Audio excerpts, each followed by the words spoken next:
زين ابو محمد هذا مو موضوعنا، احنا موضوعنا احنا اليوم احنا جايين حق شغله واحده. لا احنا اليوم مو جايين نناقش اخطاء الالعاب كلها لان ما راح نخلص. بنقعد اسبوع هني ما نخلص اخطاء الالعاب.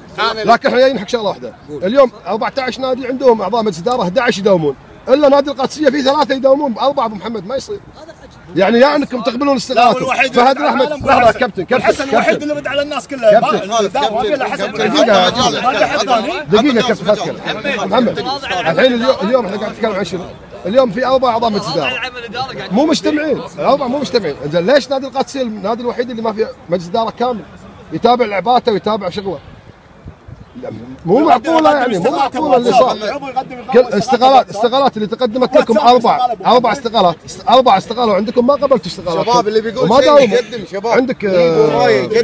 فهد الاحمد قدم استقالته وطلع من النادي ولليوم انتم ما وقعتوها. بسام صار له سنتين حط لكم استقالته لليوم ما قبلتوا. شلون؟ مو مستقيل بسام مو مستقيل؟ كان مستقيل عدل ومارس. زين وين اذا انا عارف ان النظام الاساسي اذا عضو ما حضر محمد بالنظام الاساسي اذا عضو ما حضر اجتماعات شنو لازم 3 اجتماعات 3 اجتماعات ما حضر شنو؟ هذه مواضيع بامكاني ان انا اجاوبك عليها. انت قلت لي مستقيل، انا اقول لك البسام كان مستقيل. زين اذا ما حضر سنتين عادي. تفضل. كان مستقيل ورفضنا استقالته ومارس مهامه. اي واحد يرجع يمارس مهامه تسقط استقالته. وين مهام اللي مارسهم سنتين قاعد بالبيت؟